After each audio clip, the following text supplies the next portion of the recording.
हाय दोस्तों, आज एक बार फिर अविनाश सर आपके अपने YouTube channel Saraswati toppers classes में आप लोगों का हार्दिक स्वागत करते हैं। और आज हम आपके लिए कॉम्पिटिटिव लेवल रीजनिंग की क्लास कैलेंडर को लेकर आए हैं। और इस कैलेंडर की क्लास से हमें ये आभास है कि आपकी जो तैयारी होगी वो बहुत ही बेहतर होगी। चीज़ें आपको बिल्कुल सारी चीज़ें क्लियर होती हुई चलेंगी। कैलेंडर के द्वारा हम दिन, सप्ताह, महीना एवं वर्ष के बीच पारस्परिक संबंध स्थापित करते हैं या प्रदर्शित करते हैं। आप जानते हैं कि कैलेंडर बहुत ही मेन एक रोल अदा करता है। आप अगर कैलेंडर ना होता या घड़ी ना होती तो हमारा क्या होता। ठीक, अब जो इस समय का हमारा कैलेंडर चल रहा है वो कौन सा कैलेंडर चल रहा है, इस पे चर्चा हम करते हैं। जो इस समय हमारा कैलेंडर चल रहा है बच्चे, वो ग्रेगोरियन कैलेंडर चल रहा है। मतलब इस समय हम जो कैलेंडर फॉलो करते हैं, आज कौन सा दिन है, कल कौन सा दिन होगा, कौन सा वर्ष चल रहा है, कौन सा महीना चल रहा है, इस कैलेंडर के द्वारा हम पता करते हैं। मतलब जो हमारा इस समय का कैलेंडर है वो कौन सा कैलेंडर है, ग्रेगोरियन कैलेंडर। आज विश्व में सर्वाधिक प्रचलित कैलेंडर है ये, और इसको पूरा विश्व मानता है। हम आपको इसकी थोड़ी सी चर्चा कर लेते हैं प्राचीन में, कि प्राचीन में क्या हुआ था, कैसे क्या हुआ था। प्राचीन का मतलब आप जानते हो, बिल्कुल इतिहास। आप कैलेंडर का इतिहास पे चर्चा करते हैं। प्राचीन रोमन कैलेंडर में एक वर्ष में 304, जो पहले का कैलेंडर था उसमें एक वर्ष में 304 दिन होते थे। कितने दिन होते थे? 304 दिन होते थे। और आपके 10 महीने होते थे। कितने महीने होते थे? 10 महीने। जो आपका प्राचीन कैलेंडर था, 304 दिन 10 महीनों के बीच इनके संबंध को प्रतिपादित किया गया, या हम कह ले इनको सेट किया गया। अब लेकिन उस समय ये चीज़ें नहीं थी। जूलियस सीजर नाम के एक राइटर आए और उन्होंने इस कैलेंडर में 66 दिन और जोड़ दिए। जो ये कैलेंडर बना था इसमें कितने जोड़ दिए? 66 दिन। और वो कौन जोड़े थे? Julius Caesar. आप लोग इनकी बुक भी पढ़े होंगे इंग्लिश में। जूलियस सीजर नाम के एक वैज्ञानिक आए और उन्होंने इसमें कितने और दिन जोड़ दिए? 66 दिन। और 66 दिन जोड़कर इन्होंने इसको बना दिया 12 महीने। कितना बना दिए? 12 महीने। इन्होंने इसको कितने महीने में बना दिया? 12 महीनों में। अब जब जूलियस सीजर ने जब 66 दिन जोड़े और इसको 12 महीनों में विभाजित कर दिया, तब उन्होंने क्या देखा कि संशोधित रूप से इसे पारित कर दिए। किस रूप से इसे पारित कर दिए? संशोधित रूप से। और जब इसे संशोधन कर दिए तो ये कैलेंडर 66 दिन जोड़ने पर 12 महीनों का बन गया। लेकिन कहीं से थोड़ी सी और त्रुटियां आई। उन त्रुटियों को, एक थे पॉप ग्रेगरी। कौन थे? Pop Gregory. पॉप ग्रेगरी ने क्या किया कि जो कैलेंडर बनाया वो 1 जनवरी सन 1। पॉप ग्रेगरी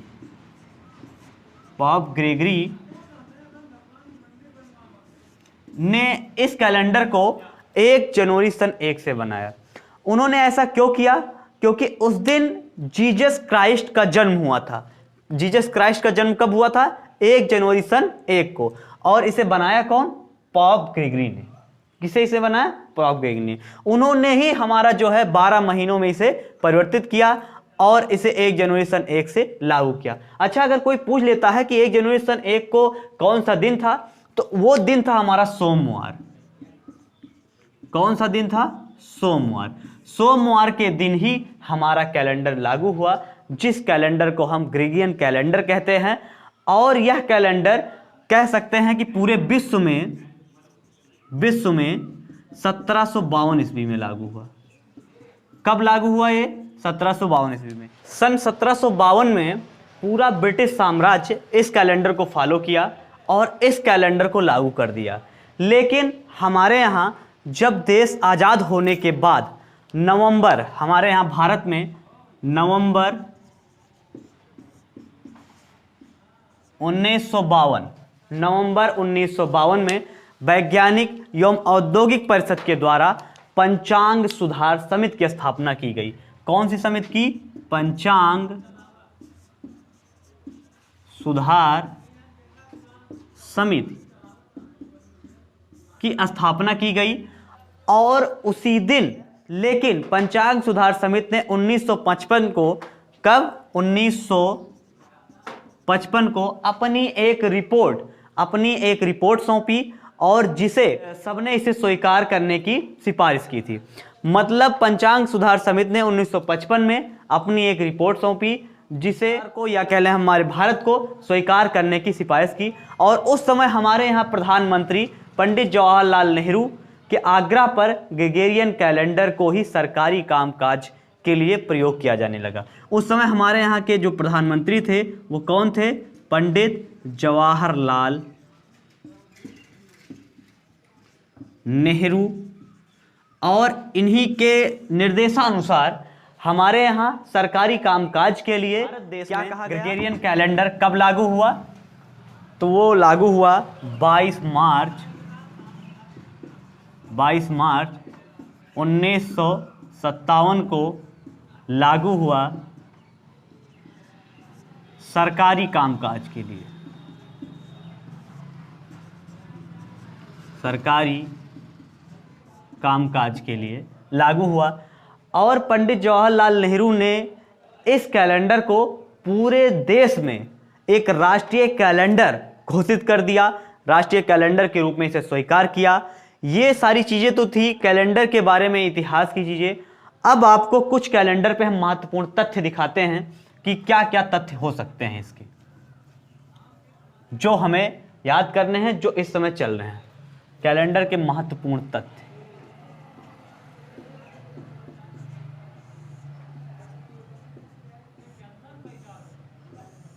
महत्वपूर्ण तथ्य। हम कैलेंडर में किसकी चर्चा करते हैं या किस पे अध्ययन करते हैं?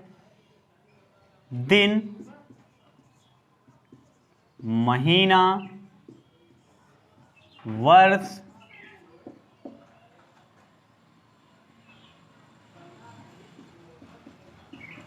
सबकी चर्चा हम किस में करते हैं? कैलेंडर में। अब अगर कोई आपसे पूछता है कि एक दिन में कितने घंटे होते हैं, तो आम भाषा में सब कहेंगे 24 घंटे होते हैं। लेकिन जो एक्चुअल में कितना होता है एक दिन में, देखिए एक दिन में 23 घंटा 56 मिनट 4.09 सेकंड होते हैं। अगर कोई आपसे पूछता है कि एक दिन में कितने घंटे होते हैं, तो कितने घंटे होते हैं? 23 घंटा 56 मिनट 4.09 सेकेंड। लेकिन आम भाषा में अगर हम लगभग में ले जाते हैं उसे, तो हम कह सकते हैं कि एक दिन में कितने घंटे? 24 घंटे। लेकिन ये एक्चुअल नहीं है 24 घंटा, वो आपका क्या है? लगभग में है। किस में है? लगभग में है। अच्छा, अगला पॉइंट हम देखते हैं। कोई आपसे कह लेता है कि एक वर्ष में कितने दिन होते हैं, तो दो कंडीशन होती है। आप कह लेंगे 366 दिन, 365 दिन, लेकिन इसमें भी दो कंडीशन बनती है, लीप वर्ष और सामान्य वर्ष या सिंपल ईयर। आप देखिए लीप ईयर को इंग्लिश में अगर हम कहें तो लीप कहते हैं, लीप ईयर। और अगर उसे हम हिंदी में ले जाएं तो उसे हम कहते हैं आदि वर्ष। क्या कहते हैं? आदि वर्ष। और इसे अगर हम इंग्लिश में लें तो सिंपल ईयर, और अगर इसे हम हिंदी में लें तो ये सामान्य वर्ष। अब आपसे कोई ये कह देता है कि लीप ईयर में कितने दिन होते हैं, तो आप बताएंगे कितने? 366 दिन। लेकिन अगर आपका कोई सिंपल ईयर में पूछ लेता है, सामान्य वर्ष में, तो सामान्य वर्ष में कितने होते हैं? 365 दिन। लेकिन 365 में भी कुछ चीज़ें एक्स्ट्रा हैं। जैसे अगर आपसे कोई पूछ लेता है एक वर्ष में कितने दिन होते हैं, तो 365 दिन 5 घंटे 48 मिनट 45 सेकंड होते हैं। या उसे आप लगभग में कह सकते हैं कि 365 दिन होते हैं। अगर एक साधारण वर्ष में कोई पूछता है तो आप 365 दिन बताएंगे। ठीक, अगली कंडीशन देखते हैं। एक साधारण वर्ष में 52 सप्ताह एक दिन होता है। कितना होता है? 52 सप्ताह और एक दिन। और इसमें एक विषम दिन होता है जिसे कहते हैं ऑड डे। अब आप ये सोचेंगे कि सर विषम दिन कैसे निकालते हैं, ऑड डे कैसे निकालते हैं, इन सब की चर्चा हम आपको इससे आगे करेंगे। अभी हम सिर्फ और सिर्फ महत्वपूर्ण तथ्य पे चर्चा करेंगे। तो एक साधारण वर्ष में कितने सप्ताह होते हैं? 52 सप्ताह, एक दिन और कितने विषम दिन? एक विषम दिन। अच्छा, अगर मान लीजिए आपसे यही कह देता कि क्या नाम है, एक आदि वर्ष में या एक लीप ईयर में कितने होते हैं, तो उसमें 52 सप्ताह और कितने? 2 दिन। चलिए, एक आदि वर्ष में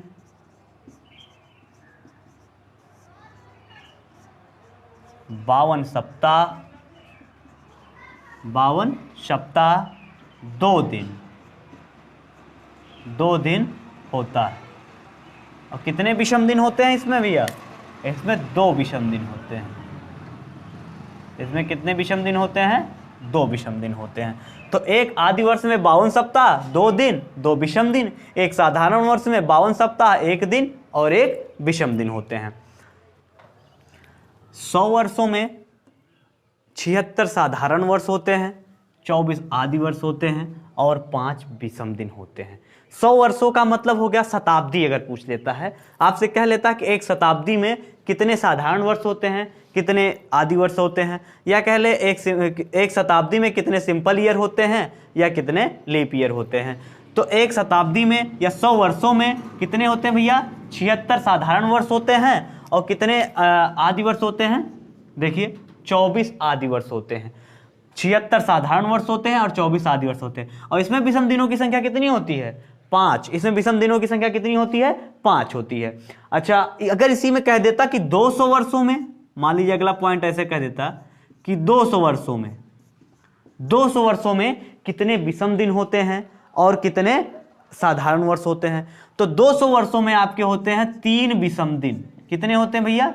3 विषम दिन। 200 वर्षों में कितने विषम दिन होते हैं? ऐसे क्वेश्चन पूछ लेता है आपसे कि दे देगा आपको ऐसे कि 2 वर्षों में कितने विषम दिन होते हैं। क्वेश्चन देख लीजिए किस तरह से पूछता है। मान लीजिए क्वेश्चन नंबर 1 ऐसे कह दे कि 200 वर्षों में विषम दिन की संख्या, विषम दिन की संख्या है। और आपको ऑप्शन दे दे यहीं पर, ए ऑप्शन मान लीजिए आपको दे दे 5। पहले ही ऑप्शन देगा वो कंफ्यूज करने के लिए, क्योंकि आपको पता है कि 5 विषम दिन होते हैं। दूसरा ऑप्शन मान लीजिए आपको दे देता है, बी ऑप्शन दे देता है कि 2, सी ऑप्शन दे देता है 1 और डी ऑप्शन आपको दे देता है 3। तो आपको देखना क्या है कि 200 वर्षों में विषम दिनों की संख्या कितनी आपको बताई गई है? 3 बताई गई है। तो इसका मतलब, और 5 किस में होता है? 100 वर्षों में, तो 5 तो होगा नहीं। अच्छा, ये 2 किस में होता था? 2 किस में होता था? जब आपका चलता था क्या? आदि वर्ष, तो उसमें विषम दिनों की संख्या कितनी होती थी? 2। और जब आपका सिंपल चलता था, मतलब सिंपल वर्ष या साधारण वर्ष, तो उसमें विषम दिनों की संख्या कितनी होती थी? 1। लेकिन 200 वर्षों में विषम दिनों की संख्या कितनी होगी? 3। तो आपका ये वाला ऑप्शन क्या हो जाता? राइट हो जाता। ठीक, आइए आगे चर्चा करते हैं। अगला पॉइंट हमारा क्या है? विषम दिनों की संख्या ज्ञात करने के लिए 7 से भाग देते हैं। इससे पहले वाले अभी देखिए हम आपसे कहते हैं कि विषम दिन कैसे निकालते हैं। आप लोग इसी में कंफ्यूज थे कि विषम दिन है क्या, विषम दिन कैसे निकालते हैं। जैसे मान लीजिए आपका जनवरी है, जनवरी आपका 31 है। अब ये तो विषम दिनों की संख्या आपको ज्ञात करनी है। तो जब आप 31 को 7 से भाग दे देंगे तो देखिए 7 चौके 28। अब वहां विषम दिनों की संख्या कितनी मिल गई आपको? 3 मिली। 28 3 31, तो वही आपकी क्या हो जाएगी? विषम दिन। विषम दिनों की संख्या ज्ञात करने के लिए हम कितने से भाग देते हैं? 7 से भाग देते हैं। अच्छा, इसमें अगला पॉइंट देखिए क्या बनता है कि जो विषम दिन होंगे, विषम दिन अधिकतम कितने हो सकते हैं, ये चीजें आनी चाहिए। विषम दिन अधिकतम 6 होते हैं या 6 हो सकते हैं। 6 होते हैं या हो सकते हैं, और 6 से अधिक कभी विषम दिन नहीं हो सकता। मतलब उसकी अधिकतम संख्या कितनी हो जाएगी विषम दिन की? 6। इससे अधिक विषम दिन की कभी भी संख्या नहीं होगी। और विषम दिनों की संख्या हम कैसे ज्ञात करेंगे? 7 से भाग देते हुए। 7 से हम भाग देंगे, हमें विषम संख्या मिल जाएगी या विषम दिन हमें मिल जाएंगे। और विषम दिन की अधिकतम संख्या कितनी होती है? 6 होती है। चलिए अगला जो हमारा टॉपिक है, अगला जो पॉइंट है, किसी साधारण वर्ष में निम्नलिखित माह के प्रथम दिन समान होते हैं। निम्नलिखित साधारण वर्ष में कितने माह समान होते हैं, उनके प्रथम दिन जैसे आपका पहला जो आता है जनवरी, उसके बाद अक्टूबर। जनवरी में जो 1 तारीख पड़ेगी और जो अक्टूबर में 1 तारीख पड़ेगी। सर कट करिए, बहुत गड़बड़ हो गया है। जो हमारा अगला पॉइंट है, किसी साधारण वर्ष में निम्नलिखित माह के प्रथम दिन समान होते हैं। अर्थात इसका मतलब यह है कि साधारण वर्ष जो भी सिंपल ईयर हो गए उसमें प्रथम माह में और कौन से माह का दिन समान होता है। जैसे जनवरी में 1 तारीख जनवरी में जो दिन होगा, जैसे मान लीजिए अगर यहाँ सोमवार है तो जो अक्टूबर में भी वो सोमवार ही होगा 1 को। मतलब जनवरी का और अक्टूबर का दोनों का प्रथम दिन समान होंगे। अगर यहाँ मंगलवार है तो यहाँ भी मंगलवार होगा, यहाँ बुधवार है तो यहाँ भी बुधवार होगा। अर्थात इसका मतलब होगा कि जो भी साधारण वर्ष होंगे, लेकिन ये कंडीशन कब बनेगी? साधारण वर्ष में, सिंपल ईयर में। ठीक, अब इसमें और देखिए, फरवरी, मार्च, नवंबर। फरवरी में 1, मार्च में 1, नवंबर में 1, जो भी दिन होंगे, फरवरी में अगर रविवार है एक फरवरी को तो 1 मार्च को भी रविवार ही पड़ेगा और नवंबर भी रविवार ही पड़ेगा। इसका मतलब हो गया फरवरी, मार्च, नवंबर, ये तीनों के तीनों प्रथम दिन जो होंगे वो समान होंगे। तीनों माह के प्रथम दिन क्या होंगे? समान होंगे। सेम कंडीशन अप्रैल और जुलाई में, सितंबर और दिसंबर में, ये सारी की सारी प्रथम दिन आपस में क्या होंगे? समान होंगे। अगर सितंबर में 1 को बुधवार पड़ता है और कोई आपसे कह लेता है कि कोई एक साधारण वर्ष दे देता है और कहता है कि 1 सितंबर को बुधवार पड़ता है तो 1 दिसंबर को क्या पड़ेगा, तो आपको कुछ नहीं करना है, सिर्फ आपको देखना है कि वो कौन सा ईयर है, सिंपल ईयर है कि आपका लीप ईयर है। आपने देखा कि सिंपल ईयर है, सिंपल ईयर में आप जानते हैं कि 1 तारीख को सितंबर और दिसंबर आपस में बराबर होते हैं, तो 1 को बुधवार पड़ रहा है तो 1 दिसंबर को भी क्या पड़ेगा? बुधवार पड़ेगा। ठीक, कोई दिक्कत? चलिए अगले पॉइंट पे हम चलते हैं। अगला पॉइंट हमारा क्या है? किसी आदि वर्ष में निम्नलिखित माह के प्रथम दिन समान होते हैं। आदि वर्ष का मतलब, कुछ बच्चे थोड़ा सा कंफ्यूज हो रहे होंगे हिंदी से, इसका मतलब होता है लीप वर्ष या लीप ईयर। ठीक है, तो किसी आदि वर्ष में निम्नलिखित माह के प्रथम दिन समान होते हैं। अब इसमें देखते हैं क्या क्या। जनवरी, अप्रैल, जुलाई। लीप ईयर में क्या होता है? 1 जनवरी को जो भी दिन रहेगा वो 1 अप्रैल को वही दिन रहेगा, 1 जुलाई को भी वही दिन रहेगा। आप नहीं तो जाइएगा, वीडियो देखने के बाद आप कैलेंडर उठा लीजिएगा और कैलेंडर से आप इसे मैच करवा लीजिएगा, क्या जो दिखाया गया है, जो लिखवाया गया है, क्या यह सत्य है। आप पाएंगे कि जो चीज़ें यहाँ पे लिखी गई हैं बिल्कुल कैलेंडर में आपको सेम दिखेंगी।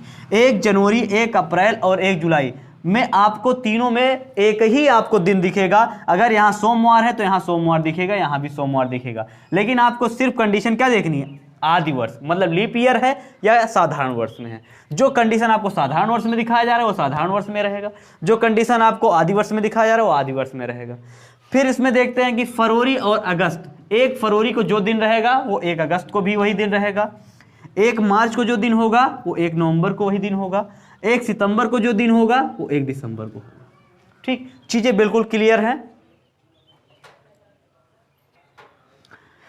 अगला जो पॉइंट है हमारा, साधारण वर्ष का पहला और अंतिम दिन समान होता है।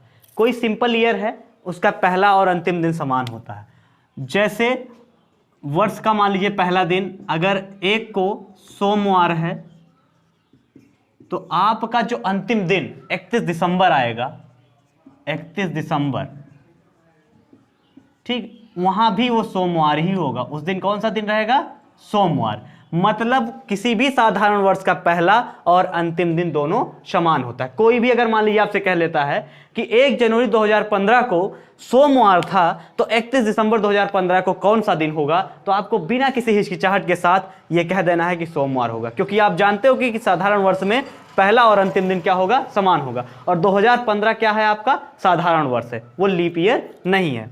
अगले पॉइंट पे हम चलते हैं। अगला पॉइंट क्या कहता है कि आदि वर्ष का या कह लें लीप वर्ष का पहला और अंतिम दिन समान नहीं होता है। इसमें सेम उल्टा, इसमें देखिए, इसमें समान होता था साधारण वर्ष में, लेकिन आपके आदि वर्ष में पहला और अंतिम दिन समान नहीं होता। तब क्या है? आगे चलते हैं। अर्थात अंतिम दिन 1 दिन आगे बढ़ जाता है। जैसे मान लीजिए आपसे कह दे कि 1 जनवरी 1 जनवरी 2012 को सोमवार था, तो 31 दिसंबर 2012 को कौन सा दिन होगा। तो आपको अभी बताया गया कि जब वो लीप ईयर होगा, तो देखिए लीप ईयर निकालने के लिए आप 4 से भाग दे देंगे वर्ष में, तो देखेंगे अगर ये पूरा पूरा विभाजित हो जाता है तब तो ये लीप ईयर है, और अगर विभाजित नहीं होता है तो लीप ईयर नहीं है। तो आप जब 4 से भाग देंगे, 4 पंचे 20, 4 तिहाई 12, पूरा पूरा विभाजित हो गया, कोई मतलब नहीं। तो इसका मतलब जब पूरा पूरा विभाजित हो गया तो हमारा क्या हो गया, वो लीप ईयर हो गया, आदि वर्ष। और आदि वर्ष का पहला कंडीशन क्या है कि कोई भी पहला और अंतिम दिन समान नहीं होता है। अब 1 जनवरी 2012 को अगर सोमवार रहा होगा तो अंतिम दिन कह रहा है कि एक दिन आगे बढ़ जाता है, तो अंतिम दिन में एक दिन आगे बढ़ा दीजिए।